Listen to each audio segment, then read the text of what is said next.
Bonjour à tous, j'espère que vous allez bien. Alors, écoutez, là j'ai voulu faire un tirage un petit peu différent. D'ailleurs, vous voyez, j'ai pris carrément un autre jeu, hein, c'est l'Oracle G, où au départ je voulais interroger un petit peu sur les pénuries. Mais au final, le jeu m'a parlé de plein de choses. Alors du coup, c'est vrai qu'au niveau du titre de la vidéo, je sais plus trop quoi dire. Je vais trouver. Mais là, voilà, bon là, ça m'a parlé en fait de différentes choses, je pense, qui vont concerner donc la période, on va dire de maintenant, peut-être jusqu'à l'hiver. Je sais pas exactement la période juste, mais bon, là on me parle, ouais, il y a quand même des petites notions d'hiver, etc. Donc voilà, donc de ces prochains temps. Donc je vais commencer tout de suite. Alors ici, ça me parle du travail. Voilà, la carte du travail est directement sortie. Là, j'ai le lynx, j'ai le parchemin, j'ai le papillon et j'ai le printemps.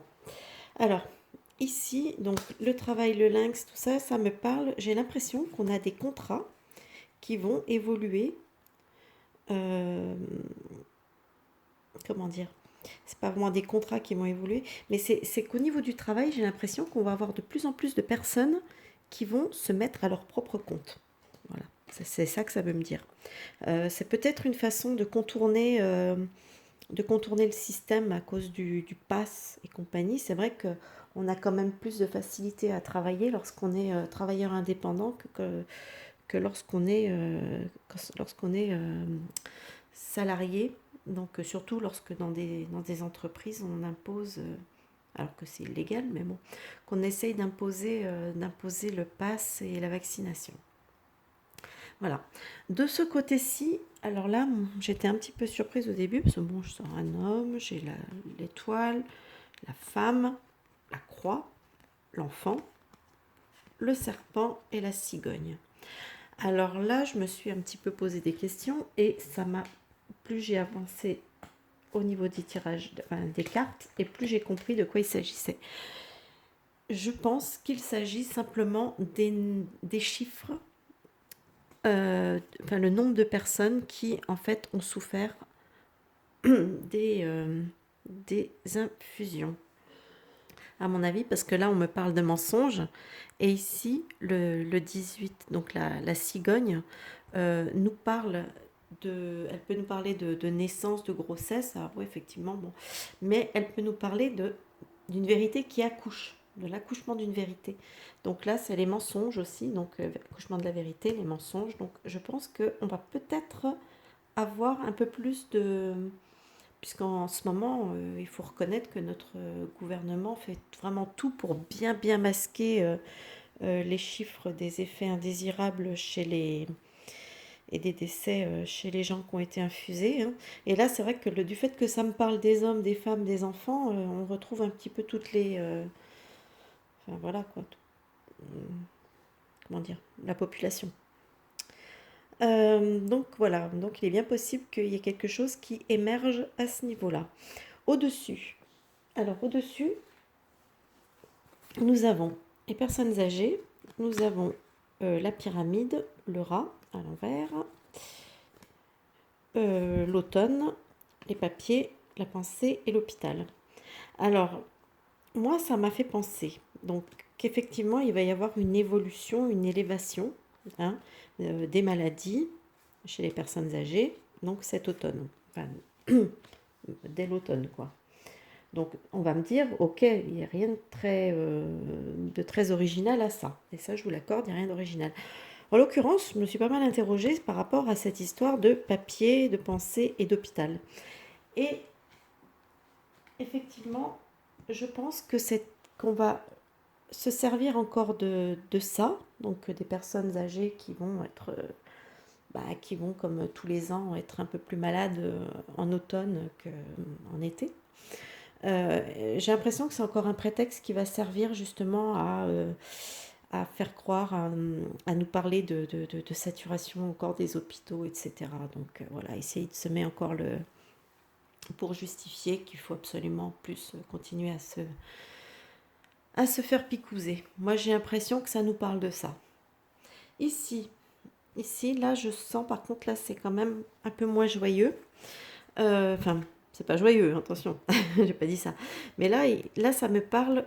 Donc, j'ai la carte de l'hiver, j'ai la carte de l'argent, les deux cœurs, de l'araignée qui est en, en mode du soir, donc espoir, et j'ai la coupe brisée, enfin la flûte brisée.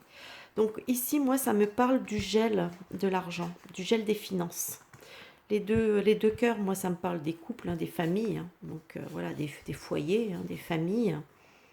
Des familles, on parle des espoirs, mais avec la coupe, on parle de choses qui se brisent, hein, d'espoirs un peu brisés, etc. Donc effectivement, je pense il va y avoir des problèmes financiers dans beaucoup de, chez beaucoup de personnes. Hein. Là, il va y avoir vraiment, je pense que ça va être lié certainement à l'inflation qui a déjà commencé hein, depuis quelques temps, mais qui va se poursuivre. Donc, effectivement, je pense que voilà. Donc, on risque d'avoir des problèmes, encore de nouveaux problèmes financiers encore dans les familles, hein, même chez les célibataires, enfin chez un peu tout le monde. Ici, là, alors là, c'est carrément inquiétant. Ici, là, ça me parle d'accords, de personnes qui s'unissent. Hein, voilà. On me parle de difficultés, donc c'est des personnes qui sont dans la difficulté, qui sont là, avec la chauve-souris, on me parle de perte de vol. Ici, on me parle quand même d'agression, de dispute, etc. Et là, le feu peut représenter vraiment le feu. Et moi, cet ensemble de cartes me fait penser peut-être à des pillages. Tout simplement. J'ai peur que quelque part, on en arrive à qu'on ait une situation qui puisse entraîner peut-être des pillages. C'est ma façon d'interpréter cet ensemble de cartes. Voilà. Donc, donc ça résume un petit peu, je pense, ce qu'on va peut-être traverser ces prochains temps. Hein, il faut s'y préparer euh, mentalement, mais aussi physiquement, hein, je pense. Voilà. Bon, bah écoutez, je vais tâcher de trouver un titre pour cette vidéo. En attendant, ben, écoutez, je vous souhaite un bon visionnage. Si cette vidéo vous parle ou quoi, enfin, n'hésitez pas en tout cas à laisser des petits pouces vers le haut. Me donner comment vous ressentis peut-être dans les commentaires. Hein, qui sait, peut-être que vous avez aussi peut-être une façon de voir le tirage peut-être de façon différente. Moi, c'est comme ça que je l'ai ressenti. Après, voilà, c'est une question aussi de ressenti, d'intuition. Donc on verra bien. Donc voilà, les commentaires sont ouverts pour que vous puissiez échanger et donner vos points de vue. Voilà, bah écoutez, je vous souhaite un bon visionnage et je vous dis à plus tard pour une nouvelle vidéo. Bye bye!